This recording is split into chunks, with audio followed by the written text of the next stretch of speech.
आज इतवार सुबह सुबह सब लोगों को नमस्ते, गुड मॉर्निंग, राम राम।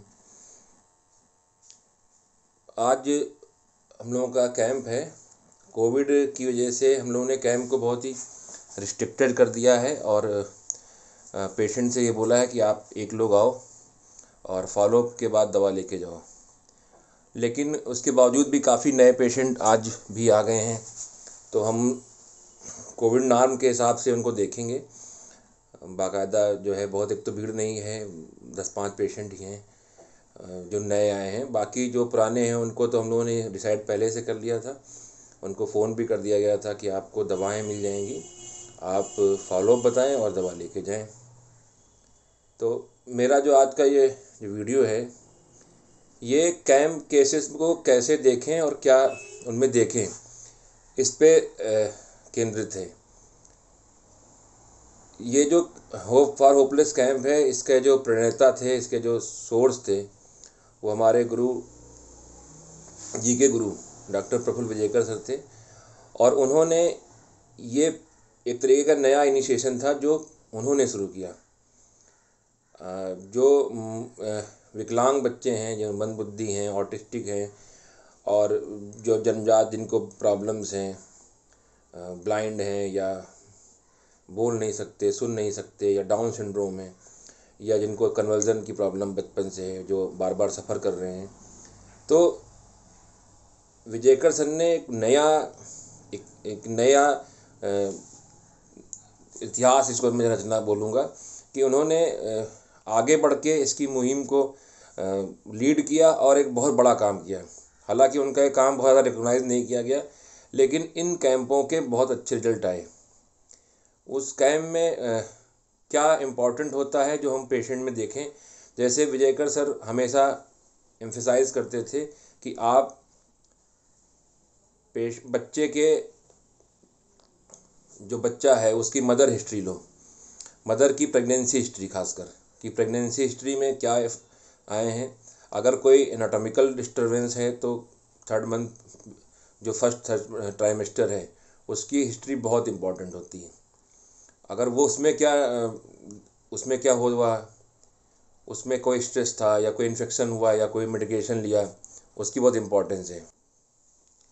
जैसे फर्स्ट जो ट्राइमेस्टर है उसमें काफ़ी एनाटॉमिकल स्ट्रक्चर्स का डेवलपमेंट होता है, जैसे हार्ट का डेवलपमेंट हो रहा है, तो वहाँ पे ये पूछना बहुत ज़रूरी है। कोई इमोशनल डिस्टर्बेंस था, कोई दुख था, कोई किसी व्यक्ति पे गुस्सा था। कई बार क्या होती हैं, फीमेल्स जो है प्रेगनेंसी नहीं चाह रही होती हैं और फोर्सफुली उनको, क्योंकि बच्चा चाहिए, शादी हो गई है, तो वो भी हम लोग एक कारण लेते थे कि उस समय उसकी जो है मानसिक अवस्था क्या है। जो मदर की मानसिक अवस्था होती है ड्यूरिंग प्रेगनेंसी, उसका बच्चे पे बहुत गहरा प्रभाव पड़ता है। ये पौराणिक कथा भी आपने सुनी है जो महाभारत काल की है, कि किस तरह से अभिमन्यु ने माता के गर्भ में चक्रव्यूह भेदन की कला को सीखा। हालांकि जो वो कहानी सुना रहे थे चक्रव्यूह भेदन की, जो रचना बता रहे थे कैसे भेदा जाता है, उस समय उनकी माता लास्ट उसमें सो गई थी, इसलिए अभिमन्यु उस चक्र को तोड़ते हुए घुस गए थे लेकिन निकल नहीं पाए थे। एक कथा आपने सुनी होगी और देखी भी होगी टीवी सीरियल्स में। तो वही मैं बताना चाह रहा हूँ कि प्रेगनेंसी के समय जो माँ का मानसिक स्तर होता है वो आपकी केस टेकिंग में बहुत ही इम्पोर्टेंट होता है। लेकिन कई बार क्या होता है कि पेशेंट आता है और वो बोलता है बच्चा बीमार है, पेशेंट के अटेंडेंट आके बोलते हैं बच्चा बीमार है और मदर भी एक्सपायर हो गई जब ये बच्चा पैदा हुआ, अब आपके पास क्या है, अब आप क्या कर सकते हैं। उस समय आपको ऑब्जर्वेशंस बहुत ही हेल्प करेंगे। इस मामले में मैंने रविंदर भैया से बहुत सीखा। उन्होंने, वो ऑब्जर्वेशन के मास्टर्स थे, वो बिल्कुल बहुत ही सटीक तरीके से चीज़ों को ऑब्ज़र्व करते थे। जैसे हेड लार्ज में जितनी दवाएं हैं उनको कि कौन सी दवा हो सकती है, कैलकेरिया हो सकता है, साइलिशिया हो सकता है, मर्क्सॉल हो सकता है। वो ऑब्जर्वेशन से, जहाँ पे कोई हिस्ट्री बताने वाला नहीं है, सिर्फ ऑब्जर्वेशन ही एकमात्र हथियार है। उस केस में आपको आपके ऑब्जर्वेशन बहुत शार्प रखने पड़ेंगे। आपको बच्चे की पूरी बॉडी को देखना पड़ेगा, फिजिकली एग्जामिन करना पड़ेगा। कई बार क्या होता है, एक हाथ छोटा है एक बड़ा है, शॉर्टनिंग ऑफ टेंडन्स की वजह से ऐसा हो सकता है, या बोन डेवलपमेंट ही नहीं हुआ, या स्टिफनेस है बहुत ज़्यादा। सीपी बच्चों में स्टिफनेस होती है वो कॉमन है, लेकिन अगर और अन्य बच्चा है उसमें ऐसा प्रॉब्लम है, या कोई डेफनेस का बच्चा है और उसका ईयर डिस्चार्ज किस तरह का हो रहा है, येलो हो रहा है, येलो इज ग्रीन हो रहा है, या ब्लडी आ रहा है, या उसने क्या किया है कि जो ईयर ऑसिकल्स हैं, बोन्स हैं, उनको पूरा डिस्ट्रक्शन में लेके चला गया है, ईयर डम रप्चर हो गया है, या नर्व की प्रॉब्लम है। तो आपको एक तो रिपोर्ट्स हेल्प करेंगी, कई बार रिपोर्ट्स में भी काफ़ी इन्फॉर्मेशन रहती है, कई बार आपको आपका फिजिकल एग्जामिनेशन हेल्प करेगा कि कैसे हम उन बच्चों में फिजिकल एग्जामिन करें और तब देखें कि क्या संभावनाएं हैं। अगर लेफ़्ट साइड है तो लेफ़्ट साइड मेडिसिन सोचेंगे, राइट साइड है राइट साइड की मेडिसिन सोचेंगे। कोई हाथ पैर ठंडा गर्म इस तरह का तो नहीं है, इमेसिएटेड तो नहीं है, कोई हिस्सा ज़्यादा डेवलप है कोई हिस्सा कम डेवलप है, ये देखेंगे। कन्वर्जन है तो कन्वर्जन किस तरह से आ रहा है उसके ऊपर फोकस करेंगे। डाउन सिंड्रोम बच्चा है तो उसमें डाउन सिंड्रोम के कॉमन सिम्टम्स क्या होते हैं उनको हम रूल आउट करके, उनको अलग करके, फिर जो अनकॉमन मिल रहे हैं उनको पिक करना है। तो ये इस तरह से आप इन बच्चों में अपनी केस टेकिंग से हेल्प कर सकते हैं। अगर पेरेंट्स भी नहीं है, कोई बताने वाला भी नहीं है, तो आप ऑब्जर्वेशन के आधार पे इन बच्चों को हेल्प कर सकते हैं। उसमें वो कोई करेक्टरिस्टिक मिल रहा है तो भी आप उसको हेल्प कर सकते हैं।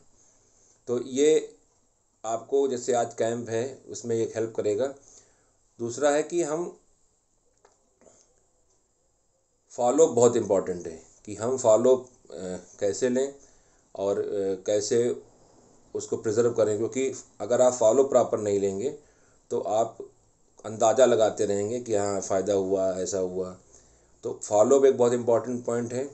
इसलिए आज जो लोग भी केस टेकिंग में इन्वॉल्व हैं या केस टेकिंग कर रहे हैं तो वो प्रॉपर तरीके से केस लें, जिससे फॉलोअप में क्या चीफ कंप्लेंट है, पहला फोकस हमारा चीफ कंप्लेंट पे होना चाहिए। कई बार हम बहुत सी कहानी लिख के चले आते हैं मेंटल और ये सब, लेकिन हम जो चीफ कंप्लेंट है उसको सही तरीके से एलेबरेट नहीं करते हैं, क्योंकि आपकी कई बार दवाएं वो चीफ कंप्लेंट पे ही आधारित होती हैं। चीफ कंप्लेंट को अगर सही से जैसे नहीं आप एलेबरेट करोगे तो आप फॉलोअप में किस चीज़ का फॉलोअप ले रहे हो, मेंटल्स का तो लेना नहीं है, उसकी एपेटाइट का लेना नहीं है, उसकी डिज़ायर क्रेविंग का लेना नहीं है।